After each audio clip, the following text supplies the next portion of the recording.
এখন আপনারা শুনবেন ইমাম আবু হানিফা রহমতুল্লাহ আলাইহি এর সংক্ষিপ্ত জীবনী।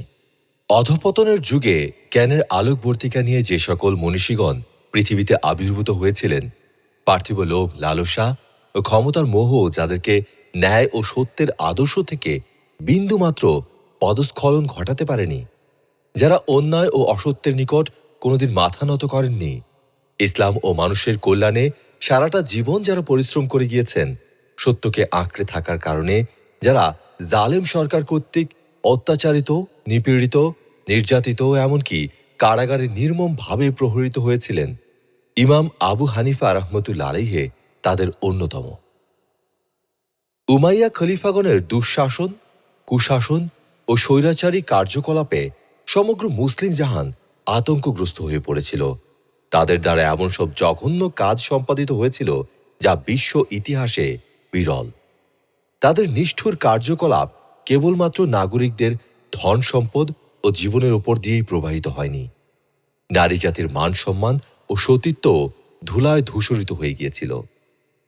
মহানবীর আদর্শ ও খোলাফায়ে রাশিদিনের রাষ্ট্র ব্যবস্থাকে শুধুমাত্র ভুলণ্ঠিতই করা হয়নি, চতুর্থ খলিফা হযরত আলী রাদিয়াল্লাহু তাআলা আনহু এর নামে রীতিমতো জুমার নামাজে প্রকাশ্য মিম্বরে দাঁড়িয়ে অভিশাপ বর্ষণ করা হতো। খিলাফতের স্থান দখল করেছিল রাজতন্ত্র, অত্যাচারের মূর্ত প্রতীক, যুগের অভিশাপ ও কলঙ্ক ইয়াজিদ বিন জিয়াদ ও হাজ্জাজ বিন ইউসুফের নিষ্ঠুর তরবারির আঘাতে সামান্য কথার জন্য হাজার হাজার মুসলমানের মস্তক দেহ হতে বিচ্ছিন্ন করা হয়েছিল। লৌহদণ্ডের প্রতাপে উমাইয়া বংশীয় খলিফাগণ এমন সন্ত্রাসের রাজত্ব কায়েম করেছিল যেখানে কোনো প্রতিবাদ তো দূরের কথা, কোনো প্রকার সংশোধনের কথা মুখে উচ্চারণ করাই ছিল নিজের মৃত্যু ডেকে আনা। তরবারির ভয় দেখিয়ে সৎ কাজের আদেশ এবং অসৎ কাজ থেকে নিষেধ করার সমস্ত পথ বন্ধ করে দেয়া হয়েছিল। এক কথায় উমাইয়া বংশীয় শাসকগণ ও তাদের বর্বর গভর্নরগণ মুসলিম জাহানে নিষ্ঠুরতার এমন নজির স্থাপন করেছিল যা পৃথিবীর ইতিহাসে আজও বিরল। ঠিক এমনই এক যুগসন্ধিক্ষণে জন্মগ্রহণ করেছিলেন ইসলামের বিবেকী কণ্ঠ ও অন্যায়ের প্রতিবাদী ইমাম আবু হানিফা রহমতুল্লাহ আলাইহি। উল্লেখ্য যে উমাইয়া বংশীয় খলিফাগণের মধ্যে কেবলমাত্র ওয়ালিদ ও খলিফা ওমর বিন আব্দুল আজিজ রহমতুল্লাহ আলাইহি এর শাসনকালই ছিল ইসলাম ও ব্যক্তি স্বাধীনতার স্বর্ণযুগ। ইমাম আবু হানিফা রহমতুল্লাহ আলাইহি ৮০ হিজরি মোতাবেক ৭০২ খ্রিস্টাব্দে কুফা নগরীতে জন্মগ্রহণ করেন। তার আসল নাম হল নুমান, পিতার নাম সাবিত এবং পিতামহের নাম জওতা। তিনি ইমাম আজম নামেও সর্বাধিক পরিচিত। তার পূর্বপুরুষগণ ইরানের অধিবাসী ছিলেন। পিতামহ জওতা জন্মভূমি পরিত্যাগ করে তৎকালীন আরবের সমৃদ্ধশালী নগর কুফা এসে বাসস্থান নির্মাণ করে স্থায়ীভাবে বসবাস শুরু করেন। ইমাম আবু হানিফা রহমতুল্লাহ আলাইহি বাল্যকালে লেখাপড়ার কোনো সুযোগ পাননি, কারণ তখন কুফায় ছিল মারওয়ানি খিলাফতের যুগ। আব্দুল মালিক ইবনে মারওয়ান ছিলেন খিলাফতের প্রধান এবং যুগের অভিশাপ, নিষ্ঠুর ও অত্যাচারী হাজ্জাজ বিন ইউসুফ ছিলেন ইরাকের শাসনকর্তা। দেশের ধর্মীয় শিক্ষা প্রতিষ্ঠানগুলো প্রায় বন্ধ করে দেওয়া হয়েছিল। ইমাম আবু হানিফা রহমতুল্লাহ আলাইহি ১৪ থেকে ১৫ বছর বয়সে একদিন যখন বাজারে যাচ্ছিলেন, প্রতিমধ্যে তৎকালীন বিখ্যাত ইমাম হযরত সাবি রহমতুল্লাহ আলাইহি তাকে দেখে জিজ্ঞেস করলেন, হে বালক, তুমি কি কোথাও লেখাপড়া শিখতে যাচ্ছ? উত্তরে তিনি অতি দুঃখিত স্বরে বললেন, আমি কোথাও লেখাপড়া শিখি না। ইমাম সাবি রহমতুল্লাহ আলাইহি বললেন, আমি যেন তোমার মধ্যে প্রতিভার চিহ্ন দেখতে পাচ্ছি। ভালো আলেমের নিকট তোমার লেখাপড়া শেখা উচিত। ইমাম সাবি রহমতুল্লাহ আলাইহি এর উপদেশ ও অনুপ্রেরণায় ইমাম আবু হানিফা রহমতুল্লাহ আলাইহি, ইমাম আহমাদ রহমতুল্লাহ আলাইহি, ইমাম আতা ইবনে রবিয়া রহমতুল্লাহ আলাইহি ও ইমাম জাফর সাদিক রহমতুল্লাহ আলাইহি এর মতো তৎকালীন বিখ্যাত আলেমগণের নিকট শিক্ষা লাভ করেন এবং খুব অল্প সময়ের মধ্যেই কোরআন, হাদিস, ফিকাহ, ইলমে কালাম, আদব প্রভৃতি বিষয়ে ব্যুৎপত্তি লাভ করেন। জ্ঞান লাভের জন্য তিনি মক্কা, মদিনা, বসরা ও কুফার বিভিন্ন এলাকায় অবস্থানরত আলেমগণের নিকট পাগলের ন্যায় ছুটে গিয়েছিলেন। বিভিন্ন স্থান হতে হাদিসের অমূল্য রত্ন সংগ্রহ করে স্বীয় জ্ঞান ভাণ্ডার পূর্ণ করেন। উল্লেখ্য যে তিনি প্রায় 4 সহস্রাধিক আলেমের নিকট শিক্ষা লাভ করেছিলেন। ইমাম মালিক রহমতুল্লাহ আলাইহি এর নিকটও তিনি হাদিস শিক্ষা লাভ করেন। ইমাম মালিক রহমতুল্লাহ আলাইহি যদিও বয়সের দিক থেকে তার চেয়ে 13 বছর ছোট ছিলেন, তথাপি ইমাম আবু হানিফা রহমতুল্লাহ আলাইহি তাকে অশেষ সম্মান করতেন এবং ইমাম মালিক রহমতুল্লাহ আলাইহি ও ইমাম আবু হানিফা রহমতুল্লাহ আলাইহিকে শিক্ষকের ন্যায় সম্মান দেখাতেন। আল্লাহর প্রিয় বান্দাদের আদব কায়দা এমনই হয়ে থাকে। শিক্ষকগণের প্রতি ইমাম আবু হানিফা রহমতুল্লাহ আলাইহি এর এত ভক্তি শ্রদ্ধা ছিল যে তিনি নিজেই বর্ণনা করেছেন, আমার শিক্ষক ইমাম হাম্মাদ রহমতুল্লাহ আলাইহি যতদিন জীবিত ছিলেন ততদিন আমি তার বাড়ির দিকে পা মেলে বসিনি। তার কারণ আমার ভয় হতো শিক্ষকের প্রতি আমার বেয়াদবি হয়ে যায় কিনা। কারো কারো মতে ইমাম আবু হানিফা রহমতুল্লাহ আলাইহি তাবেঈ ছিলেন। সাহাবাগণের যুগ তখন প্রায় শেষ হলেও কয়েকজন সাহাবী জীবিত ছিলেন। 102 হিজরিতে তিনি যখন মদিনা গমন করেন তখন মদিনায় দুজন সাহাবী হযরত সুলাইমান রাদিয়াল্লাহু তাআলা আনহু ও হযরত সালেম ইবনে সুলাইমান রাহমাতুল্লাহ আলাইহি জীবিত ছিলেন এবং ইমাম আবু হানিফা রহমতুল্লাহ আলাইহি তাদের দর্শন লাভ করেন। কিন্তু অনেকের মতে তিনি কোনো সাহাবীর দর্শন পাননি। তবে তাবেঈ হবার ব্যাপারে কোনো মতবিরোধ নেই। ইমাম আবু হানিফা রহমতুল্লাহ আলাইহি এর শিক্ষকগণ প্রায় সবাই ছিলেন তাবেঈ। ফলে হাদিস সংগ্রহের ব্যাপারে তাদের মাত্র একটি মধ্যস্থতা অবলম্বন করতে হতো। তাই তার সংগৃহীত হাদিসসমূহ সম্পূর্ণ সহিহ বলে প্রমাণিত হয়েছে। তাফসীর ও হাদিস শাস্ত্রে তার অসাধারণ অভিজ্ঞতা ও পাণ্ডিত্য থাকা সত্ত্বেও ফিকাহ শাস্ত্রেই তিনি সর্বাধিক খ্যাতি লাভ করেছেন। তিনি কোরআন, হাদিস, ইজমা ও কিয়াসের ভিত্তিতে বিবিধ বিষয়ে ইসলামী আইনগুলোকে ব্যাপক ও পুঙ্খানুপুঙ্খভাবে আলোচনা করেছেন। বর্তমান বিশ্বের প্রায় 2/3 মুসলমান হানাফি মাযহাবের অনুসারী। ফিকাহ শাস্ত্রে তার অক্লান্ত পরিশ্রম ও অবদানের জন্যই মুসলিম জাতি সত্যের সন্ধান অনায়াসে লাভ করতে পেরেছে। ফিকাহ শাস্ত্রের উন্নতির জন্য তিনি 40 সদস্য বিশিষ্ট একটি সমিতি গঠন করেন। ইমাম আবু হানিফা রহমতুল্লাহ আলাইহি ছিলেন সমিতির প্রধান। সমিতির সদস্যদের মধ্যে ইমাম জাফর সাদিক, হাব্বান, ইমাম মোহাম্মদ ইউসুফ, ইয়া ইবনে আবি জায়েদা, হাব্বান, ইমাম মোহাম্মদ ইউসুফ ইবনে খালেদ এর নাম উল্লেখযোগ্য। ইসলামের বিভিন্ন আইন নিয়ে সমিতিতে স্বাধীনভাবে আলোচনা হতো। প্রত্যেকেই কোরআন ও হাদিসের ভিত্তিতে নিজ নিজ মতামত ব্যক্ত করতেন।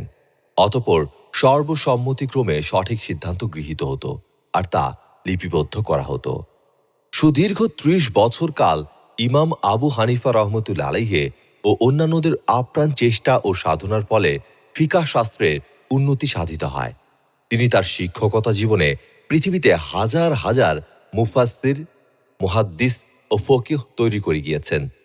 তার ছাত্রদের মধ্যে যারা ইসলামের ইতিহাসে বিখ্যাত হয়ে আছেন তাদের মধ্যে ইমাম মোহাম্মদ রহমতুল্লাহ আলাইহি, ইমাম আবু ইউসুফ রহমতুল্লাহ আলাইহি ও ইমাম জুফর রহমতুল্লাহ আলাইহি অন্যতম। ইমাম আবু হানিফা রহমতুল্লাহ আলাইহি এর চরিত্র ছিল বহু গুণে গুণান্বিত। তিনি ছিলেন আত্মসংযমী, মহান চরিত্রবান, পরহেজগার, উদার, দানশীল, অতিশয় বিচক্ষণ ও মুত্তাকিন। তিনি ছিলেন হিংসা, লোভ, ক্রোধ, পরনিন্দা ইত্যাদি থেকে পবিত্র। বিনা প্রয়োজনে কোনো কথা বলতেন না। তিনি সুদীর্ঘ 40 বৎসর পর্যন্ত এশার নামাজের অজু দিয়ে ফজরের নামাজ আদায় করেছেন। এতে এটাই বোঝা যায় যে তিনি সারা রাত আল্লাহর ইবাদতে এবং ইসলামের বিভিন্ন বিষয়ে গবেষণায় মগ্ন থাকতেন। তিনি কাপড়ের ব্যবসা করে নিজের এবং পরিবারের জীবিকা উপার্জন করতেন। কতিপয় কর্মচারী দ্বারা ব্যবসা পরিচালনা করতেন। ব্যবসায় যাতে হারাম অর্থ উপার্জিত না হয় সেজন্য তিনি কর্মচারীদের সব সময় সতর্ক করতেন। একবার তিনি দোকানে কর্মচারীদের কিছু কাপড়ের দোষ ত্রুটি দেখিয়ে বললেন, ক্রেতার নিকট যখন এগুলো বিক্রি করবে তখন কাপড়ের এই দোষগুলো দেখিয়ে দেবে এবং এর মূল্য কম রাখবে। কিন্তু পরবর্তীতে কর্মচারীগণ ভুলক্রমে ক্রেতাকে কাপড়ের দোষ ত্রুটি না দেখিয়েই বিক্রি করে দেন। একথা তিনি শুনতে পেয়ে খুব ব্যথিত হয়ে কর্মচারীদের তিরস্কার করেন এবং বিকৃত কাপড়ের সমুদয় অর্থ সদকা করে দেন। তার সততার এরকম শত শত ঘটনা রয়েছে। তিনি কখনো সরকারি কোনো অনুদান গ্রহণ করেননি। নিজের ব্যক্তিত্ব ও স্বাধীনতাকে ঊর্ধ্বে স্থান দিতেন তিনি। উমাইয়া বংশীয় খলিফাদের অত্যাচার, নিষ্ঠুরতা ও অমানবিক কার্যকলাপের বিরুদ্ধে আস্তে আস্তে সারা দেশে তীব্র আন্দোলনের সৃষ্টি হয়। বিশেষ করে মারওয়ানের শাসনামলে আব্বাসীয় খিলাফতের দাবিদারদের আন্দোলন ছিল তুঙ্গে। এ আন্দোলন সমগ্র ইরাক ও কুফায় উমাইয়া বংশীয় খলিফা মারওয়ানের সিংহাসন কাঁপিয়ে তুলেছিল। ১২৯ হিজরি মারওয়ান তার বিচক্ষণ আমলা ইয়াজিদ ইবনে ওমর ইবনে হুরায়রাকে কুফার গভর্নর নিযুক্ত করেন। ইয়াজিদ ইবনে হুরায়রা শাসন কার্যে ধর্মীয় নেতাদের উপস্থিতির প্রয়োজনীয়তা অনুভব করলেন। তাই তিনি শাসন কার্যে ধর্মীয় নেতাদের প্রয়োজনীয়তা যেহেতু অনুভব করলেন, ক্ষমতা ও অর্থের লোভ দেখিয়ে ধর্মীয় নেতাদের শাসন কার্যে জড়িত করার চেষ্টা চালান এবং ইতিমধ্যে কয়েকজনকে বড় বড় রাজকীয় পদও দান করেন। তখন সমগ্র ইরাক ও কুফায় ইমাম আবু হানিফা রহমতুল্লাহ আলাইহে এর সুনাম, সততা ও জনপ্রিয়তা ছিল সর্বাধিক। ইয়াজিদ ইবনে হুরায়রা ইমাম আবু হানিফা রহমতুল্লাহ আলাইহেকে প্রধান বিচারপতির পদ গ্রহণ করার আমন্ত্রণ জানান। ইমাম আবু হানিফা রহমতুল্লাহ আলাইহে বুঝতে পেরেছিলেন যে এটা হলো উমাইয়া খিলাফতকে দীর্ঘায়িত করার একটি গভীর ষড়যন্ত্র। তিনি এটাও বুঝতে পেরেছিলেন যে প্রাদেশিক জালিম গভর্নরদের অধীনে কাজীর পদ গ্রহণ করে ন্যায় বিচার প্রতিষ্ঠা করা সম্ভব নয়। বিচার কার্যে উমাইয়া শাসকদের প্রভাব পড়তে পারে। তাদের অধীনে কাজীর পদ গ্রহণ করার অর্থ হবে সত্য ও ন্যায়কে জলাঞ্জলি দিয়ে ক্ষমতা ও অর্থের মোহে উমাইয়া জালিম শাসক গোষ্ঠীর গোলামি করা। আগেই বলা হয়েছে যে তিনি সরকারি কোনো সাহায্য গ্রহণ করতেন না এবং অবৈধ ক্ষমতা ও অর্থের লোভ লালসা তাকে কোনোদিন স্পর্শ করতে পারেনি। তাই সত্যকে প্রকাশ করতে তিনি কাউকে কখনো ভয় করতেন না। ইয়াজিদ ইবনে হুরায়রার আমন্ত্রণ পেয়ে শুধুমাত্র প্রত্যাখ্যানই করলেন না, বরং সুস্পষ্ট ভাষায় বলে দিলেন, প্রধান বিচারপতির পদ গ্রহণ করা তো দূরের কথা, মোটা অঙ্কের বেতন দিলেও তথাপি এ জালেম সরকারের অধীনে আমি তা গ্রহণ করব না। এতে ইয়াজিদ ক্ষিপ্ত হয়ে ইমাম আবু হানিফা রহমতুল্লাহ আলাইহিকে গ্রেপ্তার করে কারাগারে বন্দী করেন। এরপর কারাগারে তাকে প্রধানমন্ত্রীর পদ গ্রহণ করার জন্য অনুরোধ জানান। কিন্তু এতেও তিনি রাজি না হওয়ায় কারাগারে প্রতিদিন তাকে বেত্রাঘাত করা হতো। কিন্তু ইমাম আবু হানিফা রহমতুল্লাহ আলাইহি নির্যাতনের ভয়ে জালিম সরকারের নিকট মাথা নত করেননি। অবশেষে কারাগার থেকে মুক্তি পেয়ে তিনি মক্কায় চলে আসেন। ১৩১ হিজরিতে উমাইয়া শাসনের অবসান ঘটলে আব্বাসীয় খিলাফতের সূচনা হয়। ইমাম আবু হানিফা রহমতুল্লাহ আলাইহি মক্কা থেকে কুফায় ফিরে আসেন। আব্বাসীয়গণ ইতিপূর্বে আহলে বাইয়াতের পক্ষে আন্দোলন করলেও ক্ষমতা লাভের পর আহলে বাইয়াতের প্রতি খড়গগ্রস্ত হয়ে ওঠেন এবং ধর্মীয় নেতাদের প্রতি নিষ্ঠুর ও অমানবিক নির্যাতন চালাতে শুরু করেন। আব্বাসীয়গণ তাদের প্রতিদ্বন্দ্বী উমাইয়া বংশীয়দের প্রায় সম্পূর্ণরূপে ধ্বংস করে দিয়েছিল। এমনকি উমাইয়া খলিফাদের কবর খুঁড়ে তাদের অস্থি পাঁজর তুলে এনে জ্বালিয়ে ফেলেছিল। আব্বাসীয় বংশীয় খলিফা মনসুর সিংহাসনে বসে আহলে বায়েত ও আলেম সমাজের প্রতি অত্যাচারের স্টিম রোলার চালান। ১৪৫ হিজরিতে মোহাম্মদ নাফসে জাকিয়া খলিফা মনসুরের অন-ইসলামিক ও অমানবিক কার্যকলাপের বিরুদ্ধে বিদ্রোহ ঘোষণা করেন এবং যুদ্ধে শহীদ হন। ইমাম মালিক রহমতুল্লাহ আলাইহি ও ইমাম আবু হানিফা রহমতুল্লাহ আলাইহি সহ প্রায় সকল ধর্মীয় নেতাগণ মোহাম্মদ নাফসে জাকিয়ার পক্ষে ছিলেন। নাফসে জাকিয়া শহীদ হবার পর তার ভ্রাতরা ইব্রাহিম বিদ্রোহের পতাকা স্বহস্তে তুলে নেন এবং তৎকালীন দিনদার মুসলমান ও আলেম সমাজ ইব্রাহিমের পতাকা তলে সমবেত হতে লাগলেন। জানা যায় একমাত্র কুফা নগরেই ২০ লক্ষ মুসলমান মনসুরের বিরুদ্ধে মোহাম্মদ ইব্রাহিমের পক্ষে যুদ্ধের জন্য প্রস্তুতি গ্রহণ করেছিল। ইমাম আবু হানিফা রহমতুল্লাহ আলাইহি মোহাম্মদ ইব্রাহিমকে গোপনে পূর্ণ সমর্থন দিয়েছিলেন এবং সংগ্রাম চালিয়ে যাওয়ার জন্য প্রচুর অর্থ দিয়ে সহযোগিতা করেছিলেন। যুগের নিষ্ঠুর ও জালেম মনসুর গোপনে বহু উপঢৌকন পাঠিয়ে ইমাম আবু হানিফা রহমতুল্লা আলাইহিকে হাত করতে চেষ্টা করলেন, কিন্তু ইমাম আবু হানিফা রহমতুল্লা আলাইহি এগুলোকে প্রত্যাখ্যান করেছেন। অবশেষে ১৪৬ হিজরিতে খলিফা মনসুর ইমাম আবু হানিফা রহমতুল্লা আলাইহিকে বাগদাদে খলিফার দরবারে তলব করেন। তিনি খলিফার দরবারে উপস্থিত হলে তাকে প্রধান বিচারপতির পদ গ্রহণ করার অনুরোধ জানান, কিন্তু ইমাম আবু হানিফা রহমতুল্লা আলাইহি জালেম সরকারের অধীনে এ পদ গ্রহণ করতে রাজি হলেন না। তিনি বুঝতে পেরেছিলেন যে এটা মনসুরের গভীর ষড়যন্ত্র। এছাড়া এ পদ গ্রহণ করার অর্থ হবে ন্যায়, ইনসাফ ও ব্যক্তিত্বকে বিসর্জন দিয়ে জালেমের পূজারি করা। তাই ইমাম আবু হানিফা রহমতুল্লা আলাইহি খলিফা মনসুরকে বললেন, আমি প্রধান বিচারপতির পদ গ্রহণ করার যোগ্য নই। এতে খলিফা রাগান্বিত স্বরে বললেন, আপনি মিথ্যাবাদী। প্রত্যুত্তরে ইমাম সাহেব বললেন, আপনার কথা যদি সত্য হয়, অর্থাৎ আপনার কথা অনুযায়ী আমি যদি মিথ্যাবাদী হই, তাহলে আমার কথাই সঠিক, কারণ একজন মিথ্যাবাদী রাষ্ট্রের প্রধান বিচারপতি পদের যোগ্য নয়। অতঃপর খলিফা মনসুর কোনো উত্তর দিতে না পেরে ক্রুদ্ধ হয়ে ইমাম আবু হানিফা রহমতুল্লা আলাইহিকে গ্রেফতার করে কারাগারে বন্দী করার নির্দেশ দেন। কারাগারে বসেও ইমাম আবু হানিফা রহমতুল্লা আলাইহি ফিকাহ শাস্ত্রে তার কঠোর সাধনা চালিয়েছিলেন। কারাগারে বসেই তিনি বিভিন্ন কঠিন মাসালার জবাব দিতেন। বিভিন্ন জায়গা থেকে শত শত মানুষ এসে কারাগারেই মাসলা শিক্ষা লাভ করে যেতেন। ইমাম আবু ইউসুফ রহমতুল্লা আলাইহি লিখেছেন, ইমাম আবু হানিফা রহমতুল্লা আলাইহি কেবলমাত্র কারাগারে বসেই ১২,৯০,০০০ অধিক মাসালা লিপিবদ্ধ করেছিলেন। এরপর খলিফা মনসুর একদিন খাদ্যের সাথে বিষ মিশিয়ে দেন। ইমাম আবু হানিফা রহমতুল্লা আলাইহি বিষক্রিয়া বুঝতে পেরে সিজদায় পড়ে যান এবং সিজদা অবস্থায় তিনি ১৫০ হিজরিতে এ নশ্বর পৃথিবী থেকে বিদায় গ্রহণ করেন। এ সময় তার বয়স হয়েছিল ৭০ বছর।